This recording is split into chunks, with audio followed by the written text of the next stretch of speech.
I'm about to get fit AF. Like, I am about to get fit. I am 36 years old. I will be 37 at my next birthday. I'm closer to 40 than I am 30. I have 2 children, ages 9 and 3. So I have no excuse to say that I'm still holding on to postpartum weight. Like, I gotta get this together. I have to keep my body moving, and I have to eat what I need to be eating in my calorie deficit. I'm curious if you're like me as well. Like, if you're on a journey of trying to be healthier, fit, lose weight, whatever it is, do you find that you're more consistent during the week than you are on the weekends? And I come to you now on a Saturday. And not only is it Saturday, it's date night Saturday. My husband is taking me out today, and I'm just like hyper fixating on like, am I gonna have a drink when we go out? Oh my God, what am I gonna order off the menu? Like, it's just so freaking frustrating. Like, I'm so annoyed, to be honest. I feel like when I was in my 20s, like, I could lose weight. It was nothing to lose weight. Like, I've been big, I've been in the middle, I've been skinny. Like, I could just bounce around and quite literally be any weight that I felt like being when I felt like being it. But now that I'm in my late 30s, it's just been so ridiculously hard to freaking lose weight and keep this weight off of me. I was on a GLP-1, what was it, in 2025? Yeah, for a year, pretty much like the whole year 2025. And I lost so much weight. I think I lost like over 50 something pounds, but I knew I didn't want to be on a GLP-1 for the rest of my life. But after I had my youngest daughter, it was so hard for me to lose weight. I was on a calorie deficit. I was walking 10,000 steps a day, and the weight was just not coming off. Hold on, let me put my Beats in my bag. But the weight was just not coming off. And so I got on a GLP-1. I was on tirzepatide for, sorry, something flew on me. There we go. Tirzepatide for a year. Lost over 50 pounds. And then my insurance switched up on me and stopped covering it. So after a year of being on it, I stopped it, but I stopped it abruptly. I didn't wing off of it like I had planned to, because my insurance just like cut it. And so they stopped approving the Zepbound that I was on, which is a tirzepatide, and they started approving, I think it was my Wegovy. They started approving Wegovy, which is a semaglutide, but I didn't feel like jumping from a tirzepatide to a semaglutide and all this other stuff. And plus it had already been a year. So I was like, you know what? Let me just use this as an opportunity to stop. And so for a while there, I was able to maintain my weight.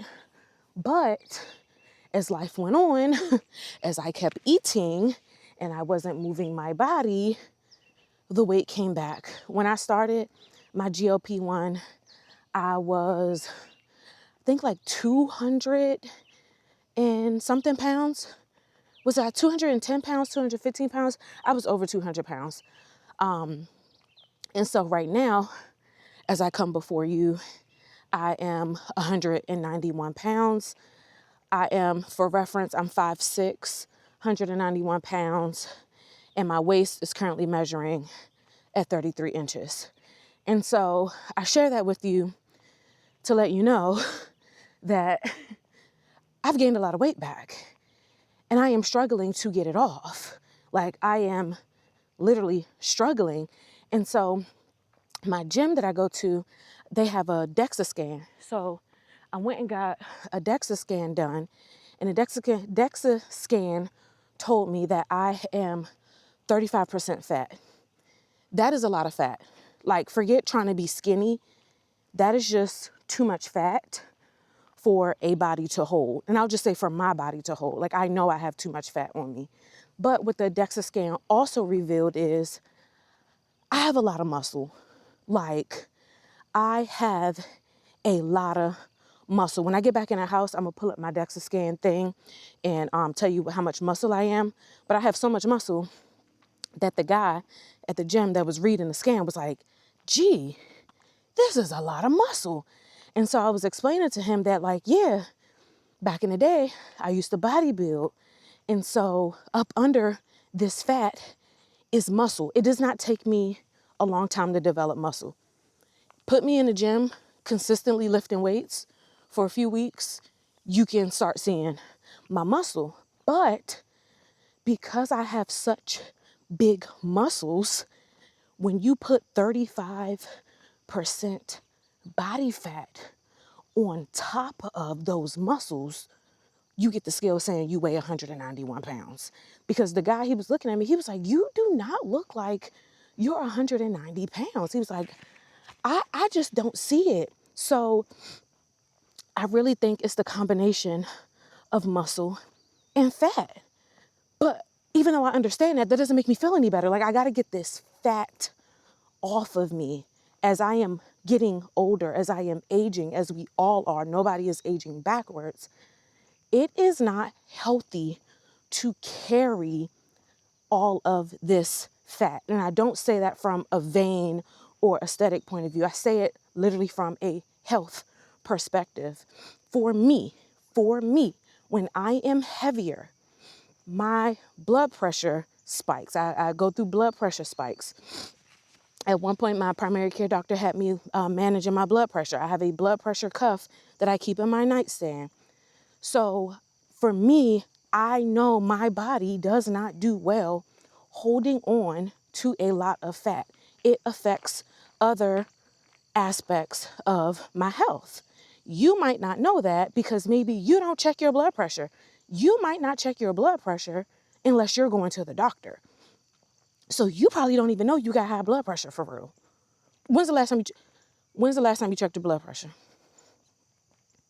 Exactly. Me, I check my blood pressure at least once a week. At one point, I was checking it every day. At one point, I was checking it 3 times a day. In the morning, midday, and before bed. Then I started going to once a day once I started seeing my numbers go down.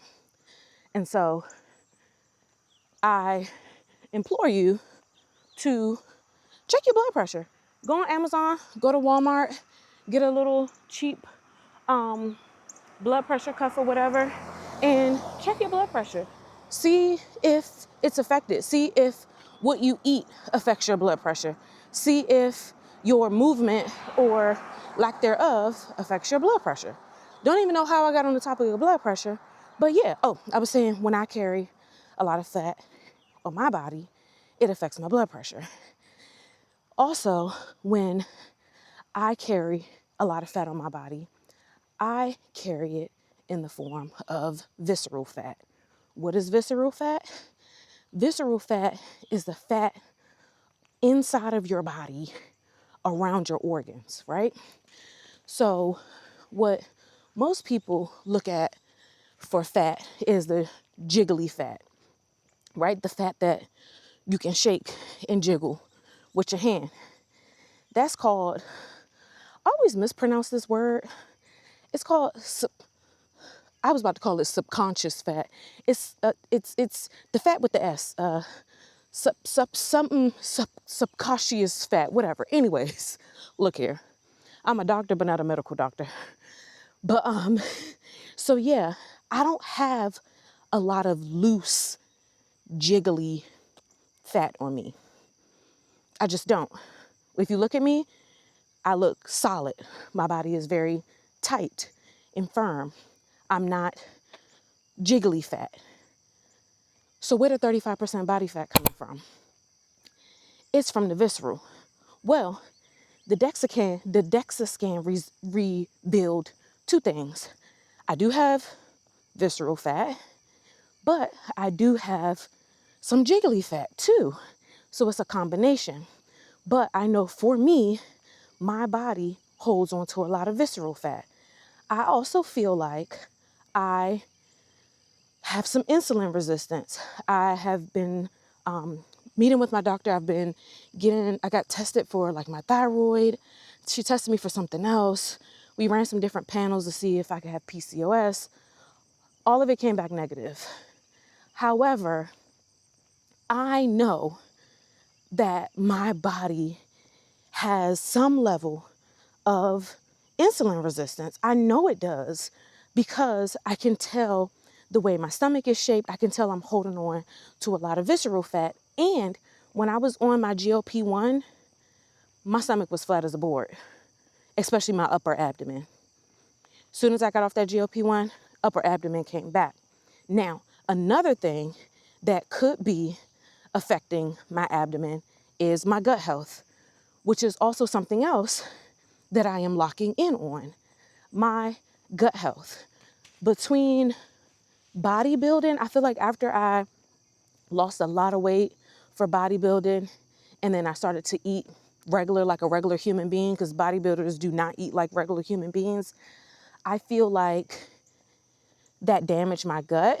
And actually, one of my trainers, my female trainer that I had for my stage presence for, when you bodybuild, you have to get on the stage, so you get like a stage coach. She was telling me that she has digestive issues, and every single bodybuilder she knows has digestive issues. I remember after I competed and I went back to eating regular, I was skinny, but my stomach was humongous. It's like my body did not know how to digest food anymore. And so I was taking digestive enzymes. I was bloaty. I was gassy. It was a mess. And so I kind of got over that, but it does spike back up every now and then. And then I noticed after I stopped taking the GLP-1, the same thing happened. It's like it ruined the lining of my gut. And so same thing. I get very bloated. I get very gassy. Food, like sometimes I feel like food runs right through me. Like as soon as I eat, I got to immediately go to the bathroom.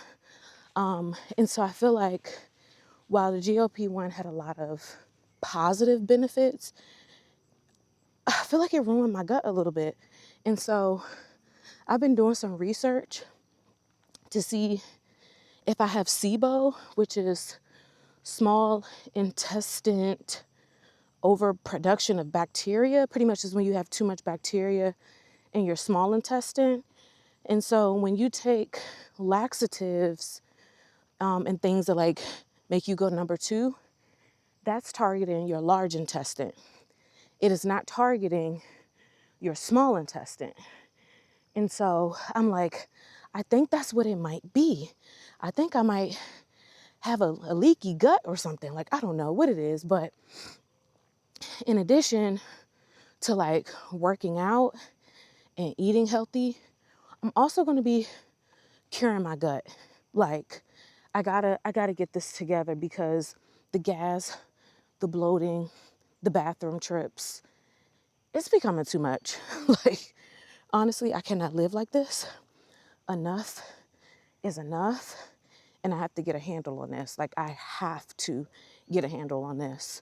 Also, as you can clearly see, I'm walking. Walking is another thing that I notice supports my digestion. And so I bought myself a walking pad off Amazon. And the idea of me getting this walking pad is so I could walk after every meal, especially during the week if I'm working from home. I can eat my meal, get on my walking pad for 15 minutes after every meal. Have I been consistently doing that? Absolutely not. But I need to lock into that as well. That's something that I noticed when I was pregnant. I had preeclampsia.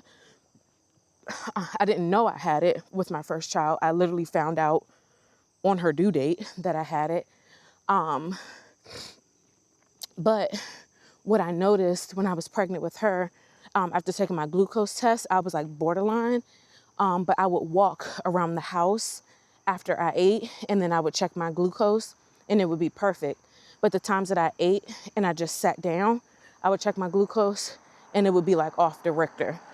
And so kind of talking about gut health, insulin resistance, blood pressure, all that stuff, I'm going to get back into moving after I eat. Like, I think just as a society, I mean, we sit down while we eat and then we just sit there or we get up and we go sit somewhere else. And so to kind of aid my digestion and like the food moving through my body, I need to get up and move. I need to get up and move. Another thing that I know about my body is that it responds very well to cardio. And it doesn't even have to be like intense cardio. I'm not a runner, have never been a runner, wish I was a runner. The way my shins are set up, your girl's not a runner. But this simple thing I'm doing right now, walking. I notice when I get at least 10K steps a day, I feel better just overall in my body. But I notice that my stomach is a lot flatter. And what I believe is it's because of the digestion, and also walking 10K steps or more a day also helps with that visceral fat. I'm not telling you what I think, I'm telling you what I know from my experience, from my body. If you don't even have a gym nearby, if you don't have any weights, if you just got up and walked, walked in your neighborhood, walked around your house, walk up and down the steps in your apartment building. If you just got your steps in, I'm telling you, and I'm preaching to the choir, I know, because everything I'm telling you, I need to be consistently doing myself. But as I am reinventing myself, I'm really about to lock in on my health. One thing about me, I'm a Taurus, and we tend to hyperfixate. And right now, my hyperfixation is getting my health together. And again, when I say health, that includes weight loss. I have to lose weight. I am 35% body fat. I have to get some of this fat off of me while preserving my muscle. As we age, we have to preserve our muscle. And that's one thing about those GLP-1s, it'll have you losing a lot of muscle. But lucky for me, my body had muscle memory, literally. As soon as I got off that GLP-1 and picked up a weight, that muscle came back like it never left. But as we age, we have to preserve our muscle. So anyways, yes, I am focusing and hyperfixating on burning fat, but I am also focusing on still maintaining my muscle. So I'm not going to be overdoing my cardio, because if you overdo cardio, it'll burn out your muscle. But I am going to be really trying to get 10K or more steps a day. I notice for me, if I get an hour walk in first thing in the morning and then just continue to just leisurely walk throughout my day, I get my 10K steps. If I get my hour walk in the morning and walk for 15 minutes after 3 of my meals during the day, then I can get over 10K steps a day. And so my goal to feel accomplished is to walk 10,000 steps a day. To feel like an overachiever is to go above and beyond that. And so, yeah, so focusing on burning fat, maintaining my muscle, and also fixing my freaking gut. Like, literally, I have a pudgy gut. We gotta fix this gut. And because I've had 2 children, I know that to a certain extent, I have diastasis recti. If you've ever carried a child, you have some form of it. And all that means is that your abdomen muscles are separated. Now, mine aren't severely separated. Like, I've checked, done the little finger test thing. Sorry, my lighting. Hope you can still see me. I've done the finger test thing to see the separation, and it's not much there. However, I do want to start really honing in on incorporating some deep core exercises. And ladies, deep core exercises are also good for other stuff. If you want to know, ask me in the comments and I'll tell you. But yeah, it's good for your abdomen and some other regions as well to keep everything nice and tight and together and not wide open and separated. I think you can get my drift. And so I'm really going to start to lock in on incorporating some deep core exercises. And in addition, as if I'm already not doing or trying to do enough, I'm going to really focus on my recovery. So stretching. How many of you stretch? Let me know in the comments if you wake up in the morning and just immediately start your day without stretching. You've been in the bed for 8 hours. You get on your feet, you go to the bathroom, and then you start your day without stretching. That is something that I'm going to no longer do. For me, I typically stretch once I get to the gym, but stretching is so important as well. To just stay mobile, y'all. We are aging.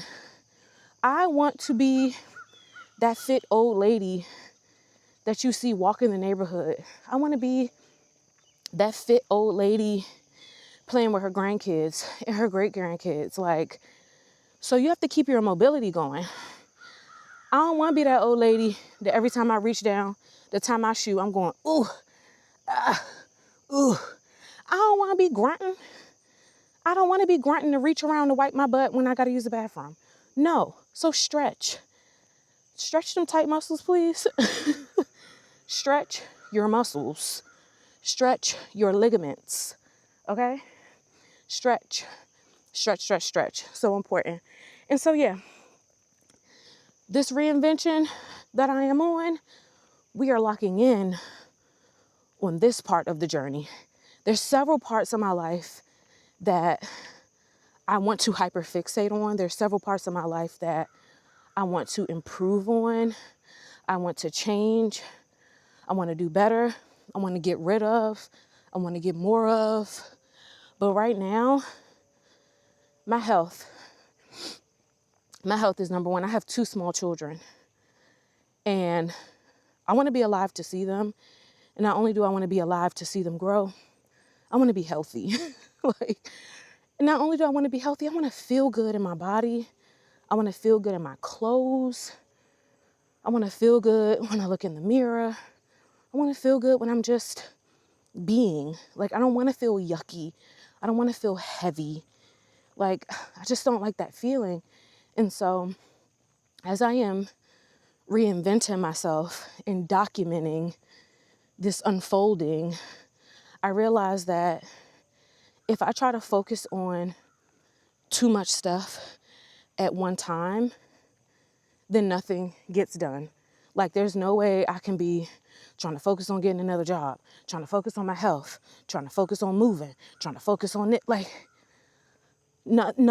something is going to get lost. Something is going to be, halfway done. And so I have decided that in this chapter of reinventing myself, this is the health chapter. This is the health chapter. There might be some other chapters where it's a finance chapter and some other chapters, but this chapter, I'm going all in on my health. I have to. And so my biggest challenge is being a mom. I have 2 small children. My 9-year-old daughter is super social. She has an amazing social life, way better than mine. She keeps me and her dad, super busy. She's a competitive dancer. And yeah, she has a lot of friends. She's always doing something. She's always invited somewhere. And then my little one, my 3-year-old, while she's not like super social in her social life, she's just super busy. Like, she's a busy toddler. She's a busy 3-year-old. And so it's challenging sometimes for me as a mom of 2 young children to make sure that I'm also dedicating time to myself. Like, I feel like if I had like teenage kids that were kind of, able to kind of fend for themselves, maybe they were driving, they're kind of older, they're doing their thing, it would free up more of my time. But not only is a lot of my like physical clock time dedicated to my kids, a lot of my mental capacity and energy is dedicated to my kids, from trying to strategically plan out schedules, who's dropping them to school, who's picking them up, okay, who's taking her to dance, who's picking her up, there's a lot of logistics when you have small children. And so that takes a lot of my mental space, where I could be doing things for myself. I could be meal planning. I could be, I don't know, doing anything for myself. But logistically, I'm working on stuff for my kids. So it makes it very challenging. It makes it extremely challenging, but I know it's doable. And I know it's doable because I want it to be doable. It's doable because I want it to be doable. It is doable because I am deciding that it is doable. Point blank, period. That's it, that's all. I'm gonna do it because I wanna do it. We do what we want to do. We make time for the things we want to make time for. And I wanna make time to really go all in with my health. And so, yeah, another thing is I work. Like, I work a full-time job, I work a part-time job. Like, I work. So money has to be made, bills have to be paid. And so, yeah, working, on tight deadlines and schedules, and just working in general, you have to be very crafty on when you find time for yourself. And for me, I'm not the type of person that only likes to find time for myself on the weekends. No, I need to have some time for myself during the week as well. And so you take having 2 small children, one of them that is an energetically busy toddler, the other who has an extremely busy social schedule. Then you take me working a full-time and a part-time job. And then I'm also a wife. And so, I have to make time for my husband. And so I just feel like sometimes I'm spread so thin. And so because I'm spread so thin, historically, I would make sure everything else and everybody else in my life had what they needed. And then once I got to me, I would get to me. And so as I'm reinventing myself, I'm changing that story. Whereas I come first, of course, my children, they can't fend for themselves. So as long as they have, what they need in their little lives, I'm good. I'm not gonna let my kids starve. I'm not gonna let my kids go without shelter and clothing. And so as long as they're good, mama about to do her to make sure she's good. Now my husband, he's a grown man. He can fend for himself. However, we are married. And so we are companions. And with that being said, we have to, spend time together, quality time. And so, yeah, I have to make time for him. I have to make time for him too. Like, I have to make time for us to hang. Right now, it looks like we hang when the kids go to bed, and then we end up falling asleep on one of the TV shows we're watching. And so, yeah, it's just a lot to manage. But in the midst of all of that, I have to make sure that my health is top tier, because why would I neglect my health because I'm trying to take care of everybody? And then what happens if I get sick? I'm not gonna be able to take care of nobody. And so if I want to take care of others, I have to first take care of myself. Point blank, period. So yeah, that's what we're locking in on. If you're just catching me now at this video and you're new here, welcome. I'm Kiara. I am a mom, a wife, a licensed mental health therapist, and I'm just a regular girl, just trying to figure out life, just like everybody else. And so I am documenting my journey of becoming a better me and building the life that I want and not the life that I think I should want. And yeah, I'm just happy to be at this point in my life where I'm just not playing about myself. Like, I am just not playing about myself. So let's look here. We've been walking for 40 minutes, and so far, let's see how many steps we have. Is it going to tell me? Hold on. Come on, Apple Watch. Let's see. We're at 4,000 steps in 40 minutes, and we still have 20 minutes to go. So that is the goal. That is the plan. We are locking in on our health. Oh, and another thing I want to mention is another challenge is for me. I know I mentioned in the beginning, like talking about being able to focus during the week, but then when the weekends come, is because honestly on the weekends, I've been so regimented during the week that when the weekends come, I do, want to enjoy some freedom, some fun, some flexibility. And so it's just figuring out like how to do that. Like, how do I manage that?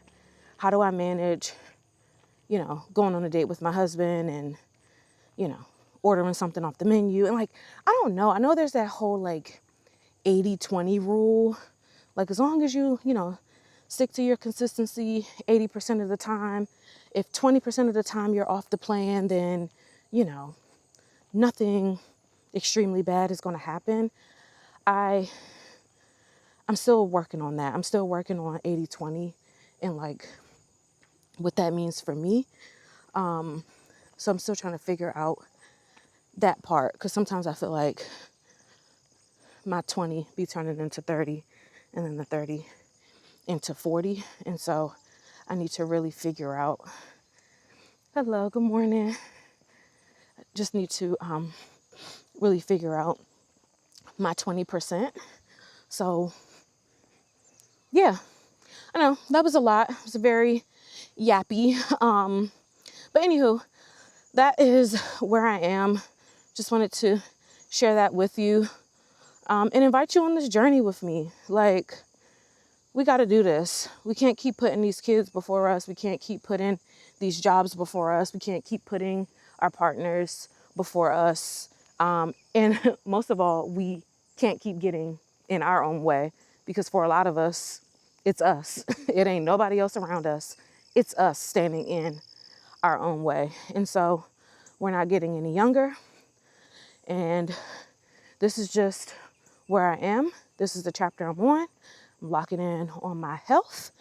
And so, yeah, if you want to kind of pop back in on this playlist and see where this journey started, check out some videos of me getting off my GLP-1, all of that good stuff. I have those all in playlists if you want to catch up on that. And yeah, don't forget to subscribe to my Reinvention Diaries so we can reinvent ourselves together. Please leave me a comment. Of course, I always love reading my comments. And like and share as usual. Sometimes I forget to say that in videos. But yeah, so don't forget to do all of those great things. And until next time, be well, and I will see you later. Bye.